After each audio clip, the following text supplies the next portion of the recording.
Want to see a Sunday comic strip getting colored? Then you need to check my video out.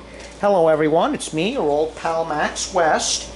I draw comics, I do children's picture books, and in today's video I'm going to be coloring in with markers a Sunday Poison Ivy Gulch comic strip. Let's get my light there. You remember me drawing this. I'm just going to work on the figures. A background I can easily put in with Photoshop once I scan this into the computer. Alright, I've got a nice salmon pink color. I'm going to use that for the flesh tone.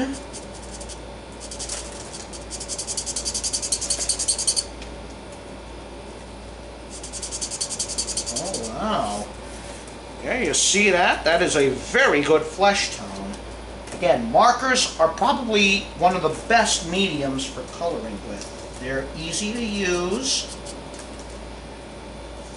Professional quality art markers you can get at good prices if you know where to shop.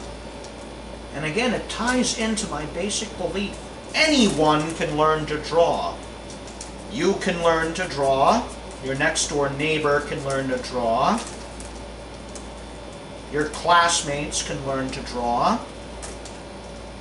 That guy out in rural Texas who's watching this video at 3 a.m., you know who you are. That guy can draw too. It is a skill anyone can learn. It's taken me a long time to gain considerable drawing skill, and it's a journey that's never going to end. For me, I still have so much to learn.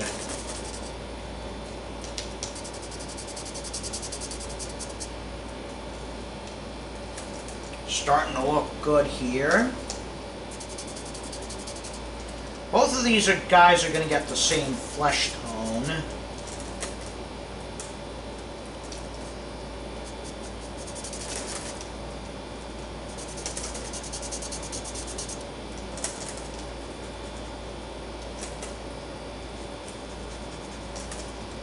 All right.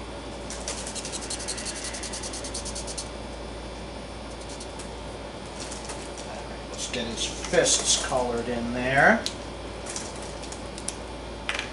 I'll show you more about the color palettes I'll use with these two characters in just a bit. I have talked about color theory before, and yeah, there is a science to that.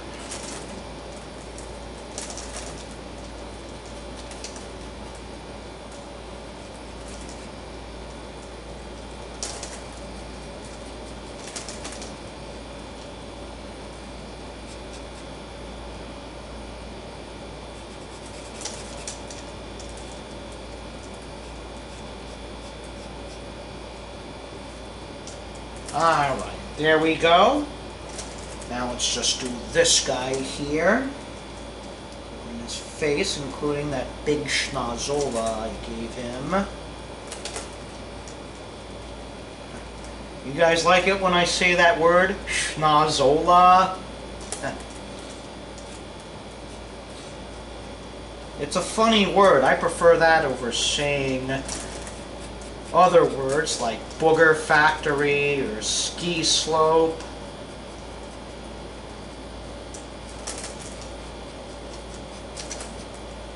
Alright. Get the rest of that flesh colored in here.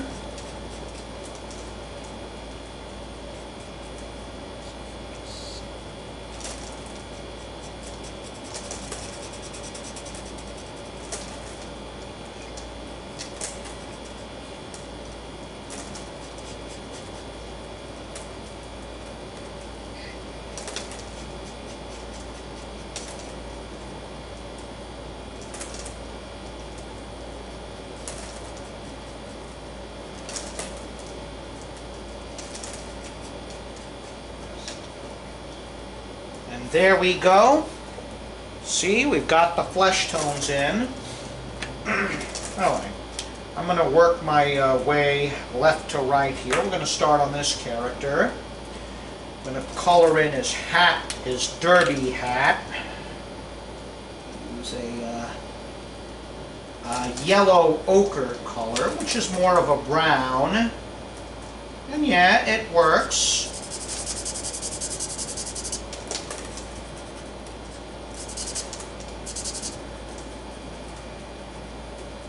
These are alcohol markers I'm using. I like working with them. Water, there's water-based markers too. I sometimes use those. Alright, what I'm going to do here is I'm going to use primary colors. I'm going to use red and blue. Now, what's so special about primary colors, red, yellow, and blue? Have you ever read American superhero comics? A lot of the heroes like Superman, Wonder Woman, Spider-Man, Captain America, they're all done in primary colors. So this designates this guy as the sympathetic character.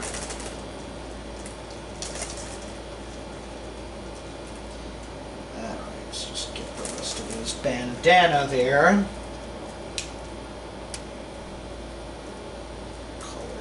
I'm using red. This is a rose red color. That's close enough. I mean, well, not all reds are created equal. I mean, there's different shades of the colors. Dark and light. Some are dull, some are bright. Alright, so there we got that. I'm going to work on his shirt. Look how vivid that guy looks now.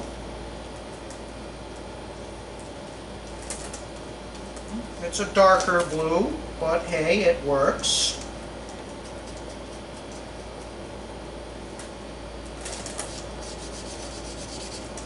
And it will contrast to the guy on the right there, the bad guy.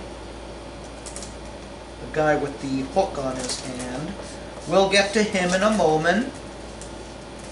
Yeah, you might hear my air conditioner running. You know, today on this day in Fargo, it is very hot. It's 91 degrees Fahrenheit and incredibly humid out there.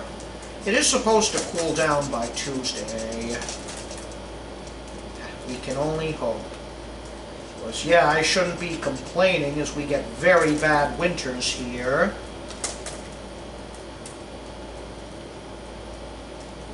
This is an art channel. This isn't about weather. Back to these comics I'm doing.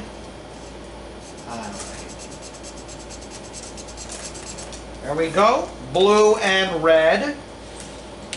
Now, what colors have I chosen for this guy? Well, let me do that hook of his first.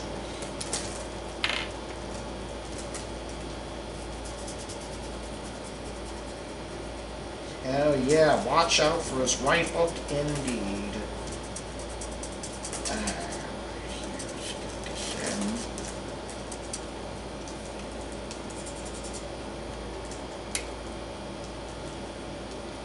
in. These double-ended markers are very convenient. You can use the little part there, see that, for little areas, and the big part here for big areas. I guess that's simple enough.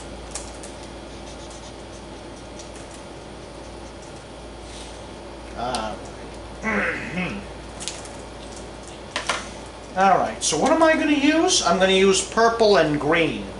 I know what you're thinking. That sounds kind of goofy. Well, think about it. I haven't done his hair yet. I'm just going to make it easy. I'm going to give this guy black hair.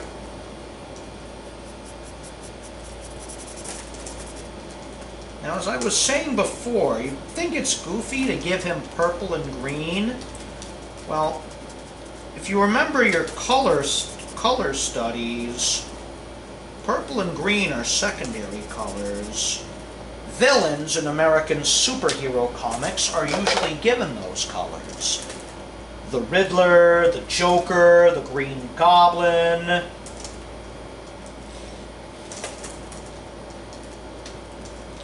Let's do his green bandana there. Then after that, I'll do his hat. Do a nice dark green. Haven't decided what color I'm going to add in Photoshop later for this background. Not sure if it should be a bright yellow or maybe a dull color. Well, we'll worry about that later. Green and purple for the villain. Primary colors are blue and red for the hero here.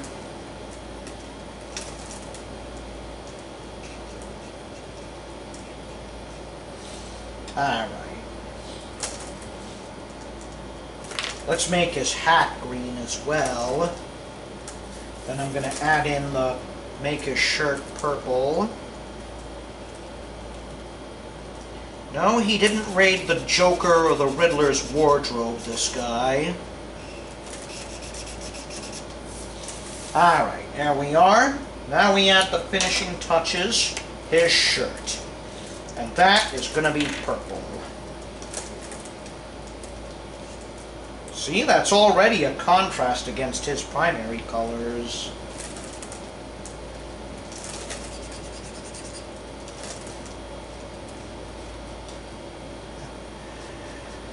Somehow I think with his hook against the fists, this is going to be a very uneven match. But then again, this is a gag comic. This is meant to be funny. This isn't Dick Tracy or any of those adventure strips like The Amazing Spider-Man or Prince Valiant.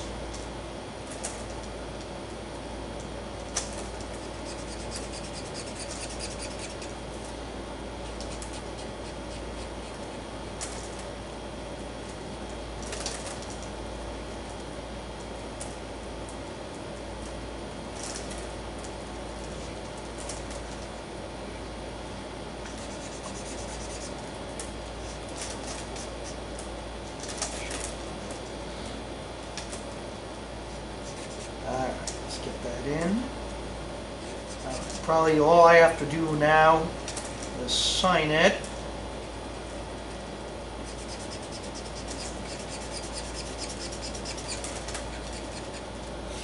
There we go. That is how you color a comic strip the old-fashioned way. Now I'm just going to sign it here.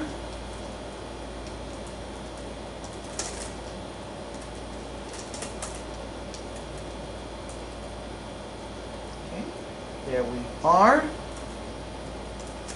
Okay, that's it for today's video.